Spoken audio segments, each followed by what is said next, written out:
We need to do something about getting the politics back to working for the people. This is an issue that's not going to go away. Are you for or against open or closed primaries would be the question.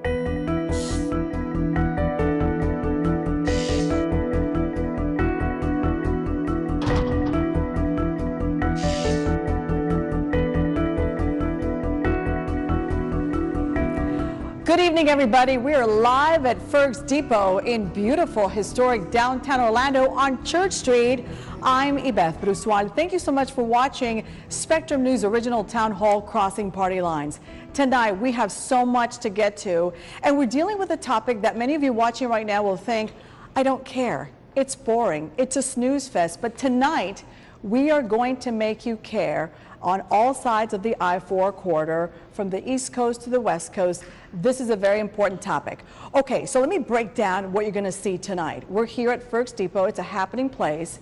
There's no alcohol being served, but this is what we're going to serve for you tonight. You can do that afterwards if you want on your own.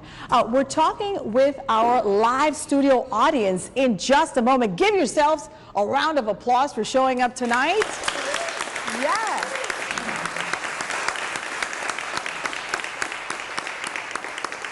So we have a jazzed up live studio audience. We also have a panel of very important people, experts, the who's who when it comes to talking about open or closed primaries here in the state of Florida.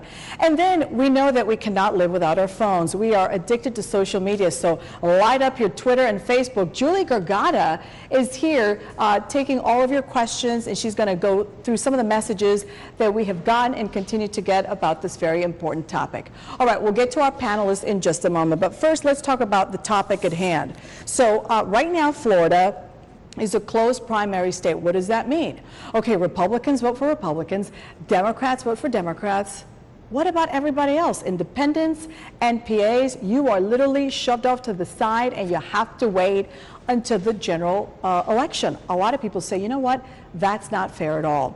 Julie Gargata actually sat down to speak to one of the most well-known supervisors of elections here in the state of Florida, and also to a voter, a NPA, who also was thinking about suing. Watch.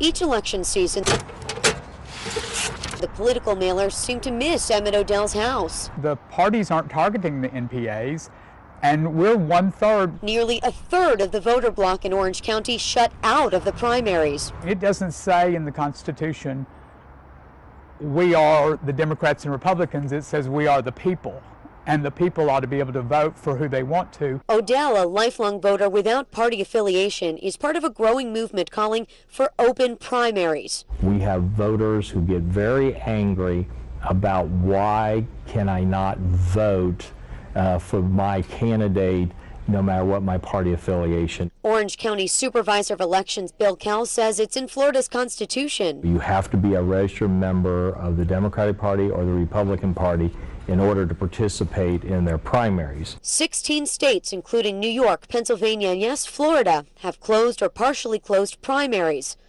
Partially meaning parties may allow unaffiliated voters to participate. The rest, 34 states, have some form of open primary, whether they let voters declare affiliation when voting, are open to unaffiliated voters, or all candidates appear on a ballot, with the top 2 vote getters moving on. It allows every voter to have a say in that first election. Last year, 35% of Floridians identified as Republicans, 37% Democrats, and the rest, no party affiliation or with minor parties, including Green or Independent. That number even higher for Orange County. 24% of total voters in 2008, now 31%. Cowell says NPA's surge isn't just due to people moving here. The Democratic and the Republican Party shares are going down as this pool grows. Following frustration at federal and state levels, voters are breaking from major parties. Millennials less likely to align themselves, and most recently, those who are relocating from Puerto Rico to Central Florida, they don't understand the political structure here, and so they tend to register with no party affiliation. I want to make up my own mind instead of a party telling me how to make up my mind. Odell, who is politically clued up and a member of County Watch, loves to talk politics with his neighbors. Passionate as I am, probably not. He even tried to turn his passion for open elections into action. I tried to find a lawyer in 2012 to sue the state of Florida, but most lawyers are active in politics and they're either Republican or Democrat. Now, as other states moved to open primaries, he's continuing the fight. The politicos in the Democrat and Republican parties here in the state will tell you it's going to destroy our election system, and I haven't seen any or heard anything about any of them imploding. While crossover voting, choosing an opposing party's weak candidate so the frontrunner loses, can happen, O'Dell says it's time for a change. The will of the people are voting, and it's everyone voting, not just a party.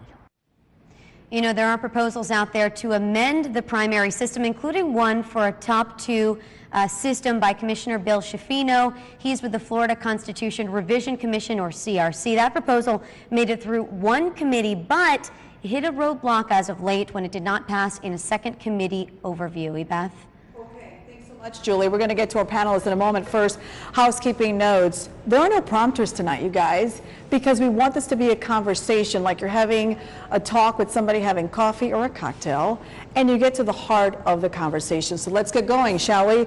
Let's now present our panelists tonight. Joining us, Charles H. Rose, the director of the Center for Excellence and Advocacy at Stetson University College of Law. Thanks for coming, Charles. Also, Lori Edwards, Supervisor of Elections in Polk County, has served in that role for 17 years and is a former state representative.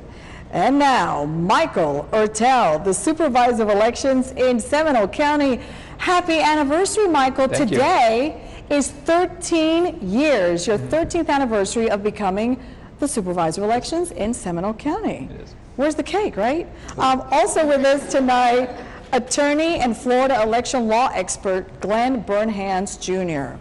And last but certainly not least, Steve Hough, the Director of Florida Fair and Open Primaries. Welcome, all of you. All right, let's get started with Steve at the end of the row here. Let's go ahead and talk as to why are you and your group fighting really hard to bring open primaries to the Sunshine State? Because we're independents. We're taxpayers. Publicly funded primaries should be open to everyone. But why not give up? You know, you have fought a good fight. Some would say, you know what, just hang it up. Well, the setback last Thursday is not the end by a long shot. How so? Some would say it would be the end. Well, they're wrong. We still have another 4 public hearings. The first one started last night in Fort Lauderdale, so we're going to mobilize people to turn out at the public hearings to show their support and ask them under the rules. Ironically enough, it's the Schifino amendment to the rules that allows a proposal killed in committee to be clawed back if a simple majority of the commissioners want to hear it. I'm gonna dig a little bit deeper. I want you, if you can, share with us why this means so much to you personally. Well, I've been an independent all my life. For the longest time, I was just content to vote in the general election. Most people would agree that now it's divided. We have the lesser of two evils, and I think that expanding voter opportunities to MPAs will help modify or at least bring the rhetoric down a notch. And the politicians, they start trying to reach a broader base so they're not just tied into their most ideologically partisan primary voters, which is a very small percentage of the electorate. As I hear you talk, I know that social media is fired up about this. Julie Gorgata, walk us through what you're seeing online. Not all independent voters support this idea of an open primary, though. Yes, certainly not, Beth. Facebook viewer Jim Carlton sent this to us, quote, "As an independent, I am vehemently opposed," he said, "to open primaries. It's none of my business to sway whom a particular political party picks as its nominee. That's the whole point of being an independent, not to meddle in the affairs of others. If someone likes a particular candidate, then they need to join that party so they can then cast their vote." Beth. Steve, your reaction, does that sting when you hear that comment? Well, I hear it all the time, usually from Democrats and Republicans. And I'm not opposed, and independents aren't opposed for parties to pick their own nominees. The Greens do it, the Libertarians do it, but Democrats and Republicans do it on our dime. You know, it's one of those that's what things- we don't like. It reminds me of, you know, when people are so adamant about following their team. Let me go out on a limb, or maybe not. You're not going to see going out for brunch UCF with USF. Do you know what I mean? They're rivals. It's just not going to happen. So in that way, you're saying it's okay for everybody to be entrenched in their own party? Well, if we have green candidates and we have libertarian candidates, okay, they work hard and they spend a lot of time and resources to get ballot access. Okay, they get ballot access, they may get 1 or 2% of the vote, but they continue to do that. My theory is that if we have open primaries, especially a top 2 open primary, then every single candidate gets equal access. They don't get shut out of debates like they did to Adrian Wiley, the Libertarian gubernatorial candidate in 2014. He was polling at like 7% at one point by some polls, and he sued to be included in the televised debates, and he lost. Mr. Rose, let me ask you this over on this side of the panelists. Who else do you think is not on the open primary bandwagon, A and B? Why would they oppose the change in the system? You have to ask yourself, what's the purpose of the primary? Is the purpose of the primary to allow a party to control in an outsized way the choice that the rest of the citizens of Florida have? Or is the purpose of the primary to vet valid candidates? If the purpose of the party is to vet valid candidates and to give us a voice, then it's a huge argument in favor of open primaries and access to justice. If the purpose is to allow for folks who have worked through the system and acquired power to assert that power, then just let it be the way it is. What's happening is that more and more citizens are disenfranchised, either actually or emotionally. And I think most of us would agree that that is fundamentally unhealthy for the republic. It's fundamentally unhealthy for the concepts of what it means to be a citizen. As a citizen, you've got like maybe 2 or 3 rights and responsibilities. You can vote, and you can get jury duty. And for those of us who don't serve in the military, that's about it. Now, you're fundamentally denying at least 1/3 of the citizens of Florida that right and responsibility. And who knows what they might do and where they might drive the conversation in either way. It's something that I personally think we've got to change. The devil's in the details of how to do it. You know, I'm listening to you talk, and I want to make sure that we're very clear for everyone here and everybody watching at home right now that we did invite the Republican and Democratic parties of Florida to join us tonight for the panel. Do you want to guess what the answer was? Let's just say they chose not to be here tonight. So there you have it. Let's get the conversation going, okay, with the folks who showed up here tonight. Let's go to table number 1. Tell me your name and what is your question, please? Yes, my name is Mark Fisher, and I take issue with the premise that your last panelist couched his response to you with, and that is the sinister wording that he used to describe the actions of the various political parties. I won't go into details and rehash what he said, but what we have here is a basic freedom of association and a freedom to disassociate. And the fact of the matter is non-party affiliates have made an associational choice not to associate with one of the major parties or one of the minor parties. So what is your question? I'm just so trying the question is, you know, you have a conflict here, the freedom of association, which is closely aligned with the First Amendment, and repeated Supreme Court decisions have so held, that it's essential to assembly, to freedom of speech, that associational rights, versus a privilege, which is the privilege of voting. And when you have a constitutionally based right versus a privilege, the right should prevail. Okay, Mr. Rose? I don't agree with you, Mark, in theory. My problem with it is that that constitutional right that you're talking about is being subsidized by taxpayers who aren't given access to have a voice. If the Democratic Party or the Republican Party paid for it on their own, I think you're absolutely right.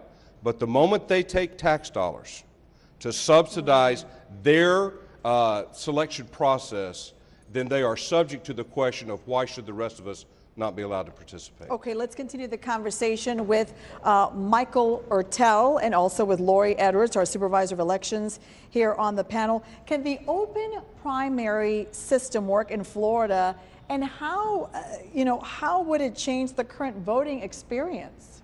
Lori, let's start with you. Well, many of our voters come from other states. And one thing that I hear over and over and over again on primary election day is, this is not how we do it up north.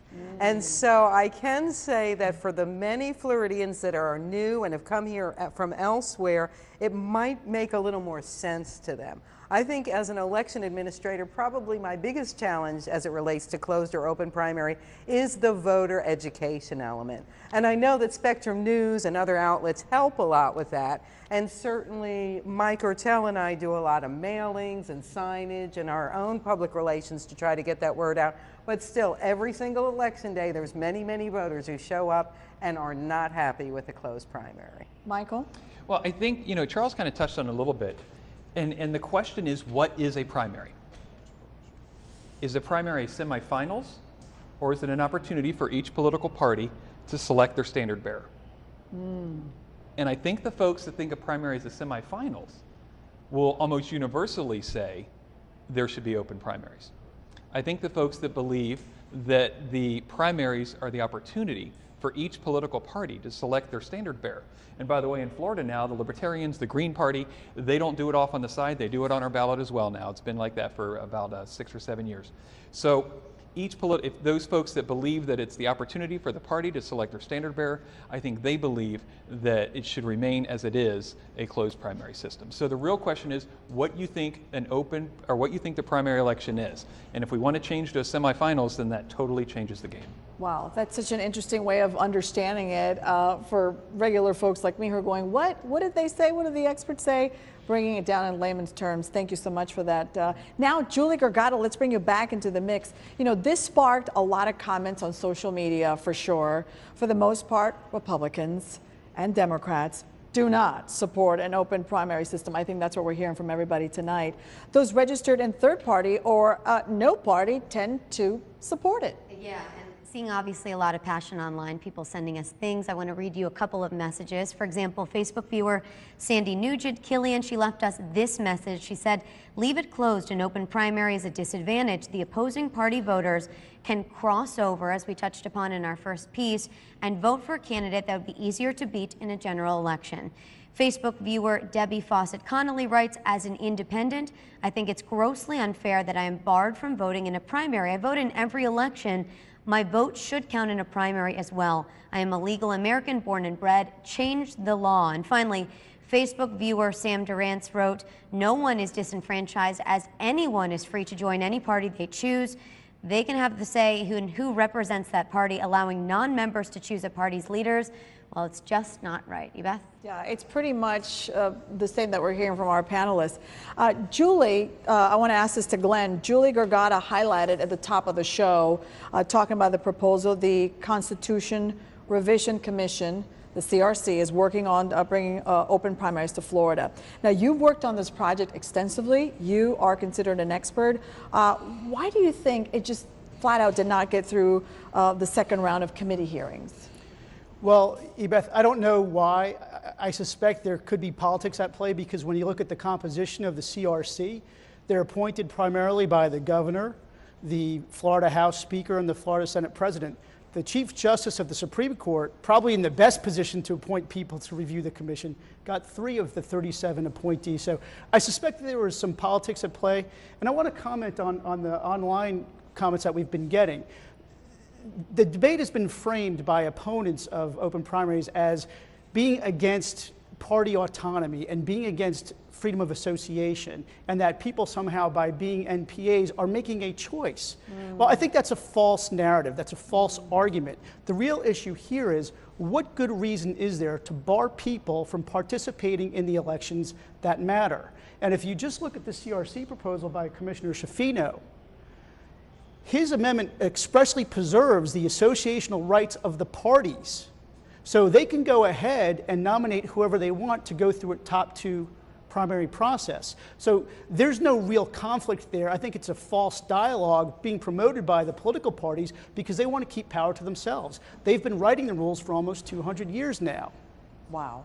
And Is there something that stands out at you that we haven't touched on thus far about your process of watching everything just, some would say, unravel in the last 2 weeks?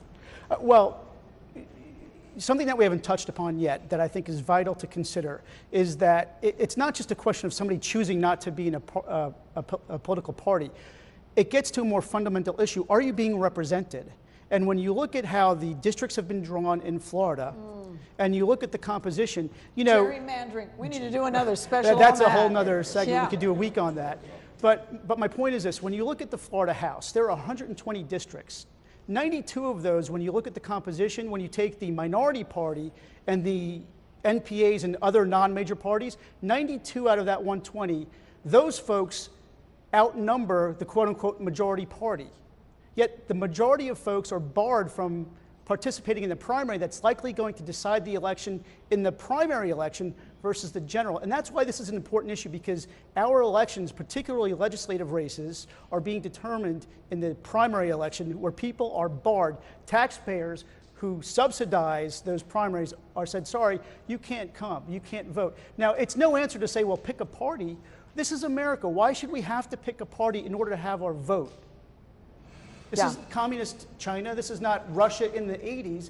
This is the United States of America. We should have to be forced to associate with the party just because we feel strongly about one particular candidate. Steve, do you want to chime in on this real quick? I do, and I want to address the concern from the first Facebook or however the social media concern about members from other parties crossing party lines to sabotage. That's scare tactics, and people have one vote. Let them vote however they want, but give them the opportunity to do it. As a matter of fact, just real quick, we have a member of my organization, Michael Weinbaum, in the audience today. He's more conservative, and I'm more liberal. Okay, but we want the primaries to be open because we have the same goal. He lives in a more left-leaning district. I live in a solid red district. So what we want to do as NPAs is we want to have an impact. We know who's going to be, which party is already going to represent us. So we want to have a voice in determining that. You definitely have a different point of view. Let me run this by you, Steve. Open primaries is a pretty pointed opinion, some would say, about what's happening up in Tallahassee with the CRC. Jeremy Gruber, the vice president of Open Primaries, said this, and I quote, "It was one of the most fixed votes I've witnessed in 20 years in politics." Some of our panelists are chuckling. Do you stand by that quote? Actually, Jeremy sent me that article and I read it and I posted it on my Facebook page and said, he didn't pull any punches. My experience after meeting with the Ethics and Elections Commissions 4 separate times was that we had more of an opportunity to present our arguments, rebut, the objections, and it passed out of there 6-3. Wow. Now, granted, 2 of the commissioners voted for it, said, we don't like it, we don't think, it's where it needs to be, but we don't want to kill the conversation.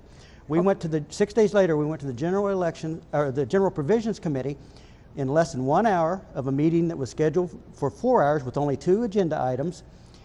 They gave us 2 minutes to speak. We had 4 or 5 supporters. Glenn was there. Okay. The chair interrupted us, told us to wrap it up. Wow. And bam, 7-0 against, and Commissioner Plymell had previously voted yes, she's in both committees. I want to put a bow on it on this particular part of the show.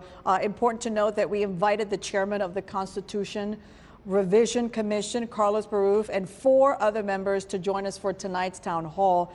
They chose not to attend. All right, everybody, we're rocking and rolling here. We need to take a quick time out there. When we come back, a closer look at the open primary system. There's more than just one, Plus, what if we just toss it all out and follow Maine's lead and go with what? Instant runoff elections?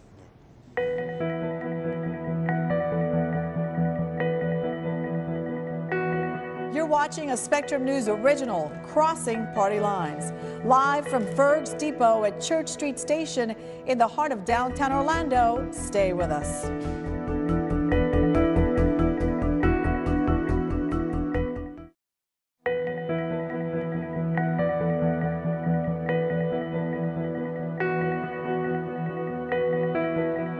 Church Street Station, an icon in downtown Orlando, which held its first mayoral election in 1875. William Jackson Brack became the first mayor.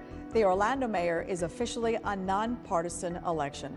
Welcome back, everybody, to Spectrum News, original town hall, crossing party lines. So glad that you're with us. So I guess we're going to go straight to the questions from the folks here. Table 4, where are you? Table 4, table 4. Hi, right in front of me. Okay, so what is your question tonight? What is your name? My name is Angelica Perkis, and I am a congressional candidate out of District 12. I want to know, and I'm going to ask this very simply. I spoke to the CRC when they were there. So the leadership in the DNC has testified under oath. Hang on one second. This is live TV, so where's the mic? We need a mic right here. Let me have that real quick if you don't mind. Ooh, producers in the back are going, what is going on? Here we go. Okay, go for it. We can hear you now. All right, one more time. I'm Angelica Perkis, and I am a congressional candidate for U.S. Congress. I am asking, and I did speak to the CRC, when the leadership of the DNC testifies under oath that they are not bound to abide by the outcomes of primary elections because they want to keep their rules and everything and how they believe, they want to keep it clean, how they want it. So when I was in 5th grade, I learned that this is a government of by and for the people. So your question very quickly. My question is, when we market these primaries and people are thinking that the outcome is the outcome, and then it could not be, how is that not racketeering? Mike, let's go ahead. Michael or Tel, let's take that with you. Well, you bring up racketeering, you should ask the attorneys in the house. Right. So, you know, I think a lot of people are asking the question about the open primaries, and they say, what if everybody is simply no party? If all candidates are simply no party. And so you look at some of these contests that are out there that are no party affiliation contests. We have 5 school board members in Seminole County. I'll use us as an example. 5 school board members in Seminole County. Every single one of them is a member of one party. But their party affiliation is hidden from the voters on the ballot. So we have people who are voting for, and they're all Republicans. So we have people who are voting for Republicans who would never vote for a Republican in their heart and their life. And if these nonpartisan elections were made partisan, they say, whoa, that person's a member of a political party. A lot of people believe that by taking the party affiliation off of the ballot, you're taking politics out of politics. Well, here's a spoiler alert, folks. You're never going to take politics out of politics. Exactly right. We have another question from our audience. Yes, what is your name and your question quickly? Hi, my name is Michael Weinbaum. I'm living in Winter Garden. And I had mainly, I guess, a question for the Supervisor of Elections, but I guess for the legal professionals too. Commissioner Dr. Lester of the State Constitution Revision Commission commented that he felt parties primaries should not be open because parties have a freedom of association, and he said that it was like at his church where you can come and watch the service, but when it's time to decide who the preacher is going to be, you have to be a member. And I just found that interesting because churches and many other private organizations, the freedom of association works 2 ways. I can join if I want, but I can also be kicked out if I profess things that are incompatible with their mission and views. So what's your question real quick? My question is, could the parties that we affiliate in the state of Florida do the same thing to us? Or is the freedom of association already limited in a meaningful way? And therefore, should we be discussing that maybe there is not relevantly a freedom of association when it comes to political parties? I want to toss it over to Mr. Rose. You said something very interesting during the break about being inbred. What is that about? You'll forgive me, you may have noticed I have a slight accent. I grew up in Alabama, and from time to time it comes out. Think of your political parties in the state of Florida who have an outsized presence now, has a line of cattle that you've been breeding for decades. When you have animals that you breed, you crossbreed. You crossbreed for strength, for intelligence, for traits that are not present. A lot of the tribalism that you've just mentioned, that's really the psychological concept that we're talking about. Tribalism comes from groupthink, and that happens when you build a system that closes off other thoughts so that people don't have to listen. I mean, there's a really good argument that the very health of the parties that we are talking about might best be served by forcing them in some fashion to listen to the third of the folks in Florida who are actually deciding the general elections. Let's talk about data, pie charts, graphs. We all like to hear all this information coming our way. Lori, I want to talk to you about this.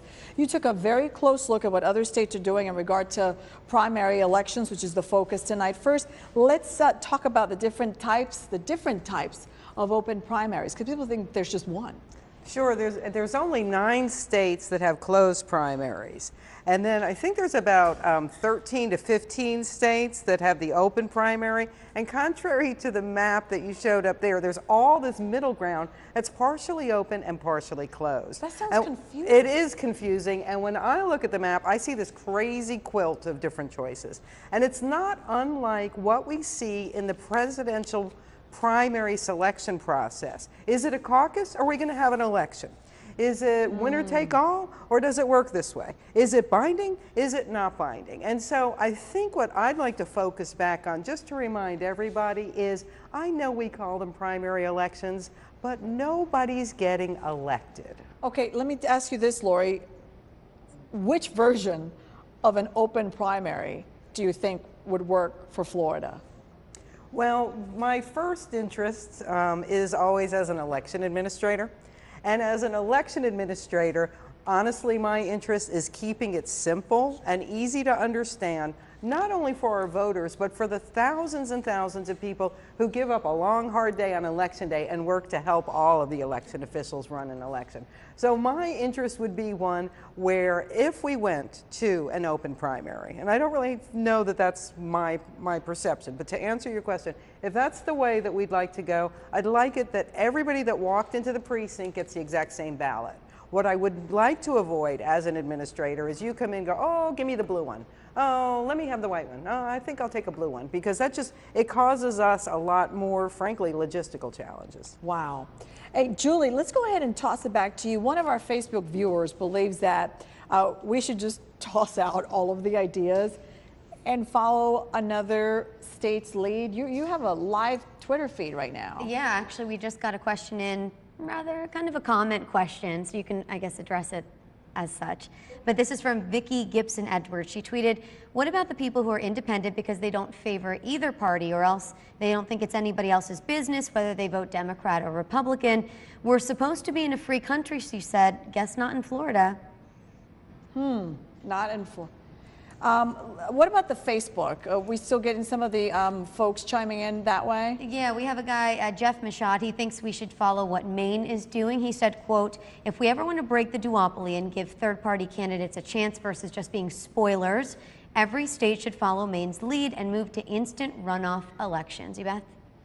Give me a thumbs up or a thumbs down on that statement, every single one of you. Thumbs up or thumbs down? With caveat. Oh, you don't have to give me a thumbs up. You're neutral. Okay, we get one thumbs up. With and caveat. With caveat. Michael Ortel, first, how does ranked choice voting work? Because it sounds complicated to me. Well, you know, Lori brought up a great point a couple seconds ago. You want to be able to, as a voter, go into the voting booth and understand what you're voting on, whom you're voting on. Ranked choice voting, instant runoff voting, which, by the way, is currently not legal in Florida. So individual counties and cities can't choose to do it if they wanted to. It's not legal. So, but ranked choice voting, you walk in and you say, okay, I want to choose this guy as my #1 candidate. And so you put 1 next to him. I want Glenn to be my #2 candidate. You write 2 next to him. And then I want Lori to be my #3 candidate. So you write 3 next to her. And the thinking is that at the end of the day, and by the way, I sure hope that you've understood who your favorite candidate is, your second favorite candidate is, and your third favorite candidate is. And at the end of the day, the thinking is, wow, we're avoiding the logistics of one more election having to vote in. By golly, I'm okay with voting in as many elections as it's possible to get the right people in office. So for me, instant runoff voting is a non-starter. And to follow Maine, I mean, there's so many different ways to do elections, and that's one of the beauties of the reason that Florida's election system is secure and as it is because we don't follow what California does, which is different from what Texas does, which is different from what Maine does, and different from what Illinois does. We do what Florida does because Floridians get to choose Floridians' voting process. That should be a bumper sticker. We do it. Florida does! Exclamation mark. Okay, let's do another audience question right now. Table number 5. Hi, what's your name and what's your question? Hi, I'm Victoria Scott. And my question is, will adopting a top-tier system or top-2 system in Florida encourage a higher vote-out turnout? And then my second question is, if more states were to adopt this policy, will it cause party lines to shift drastically? Glenn, you want to answer that? Yes, there's evidence that having an open primary model will increase voter turnout. I can't give you exact numbers. I want to say it's probably in the mid-single digits or so. But look, anytime you're increasing voter turnout, I think is a good thing for the state and the nation. Would it shift party lines? I don't think it would, because an open primary system is not about shifting the balance of power. It's about allowing all eligible registered voters the opportunity to vote, regardless of your party allegiance, or if you have no party allegiance. So if anything, I think it empowers more voters without the threat to the political parties, as I noted earlier, because they can still do their own nominating contests if they so choose. The taxpayers just shouldn't have to pay for it. So let me hear that right. You're saying that some of the data that you've seen shows that voter turnout goes up when it is a nonpartisan race or an open primary? Well, open primary. Open primary. And this is a great question coming from this table, because I'm guessing you guys are millennials.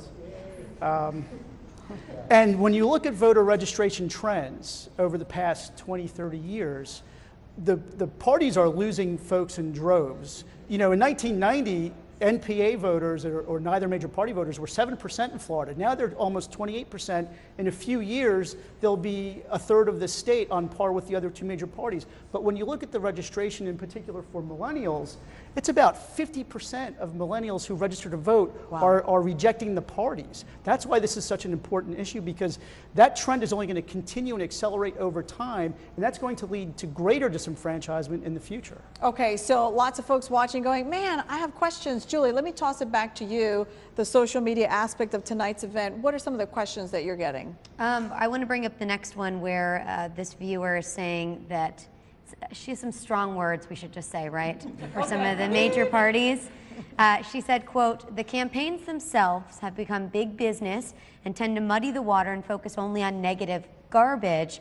It's time political elections get back to basics, like explaining to voters what they stand for, what they intend to do in office, rather than smearing each other and destroying lives in the process." Very, very interesting. The political climate right now is, how would you describe it? Just a one word. We're going to go down the panel. One word. How would you describe the political climate right now? One word. Toxic. Polarized. Same as it always has been. Sorry. Divisive.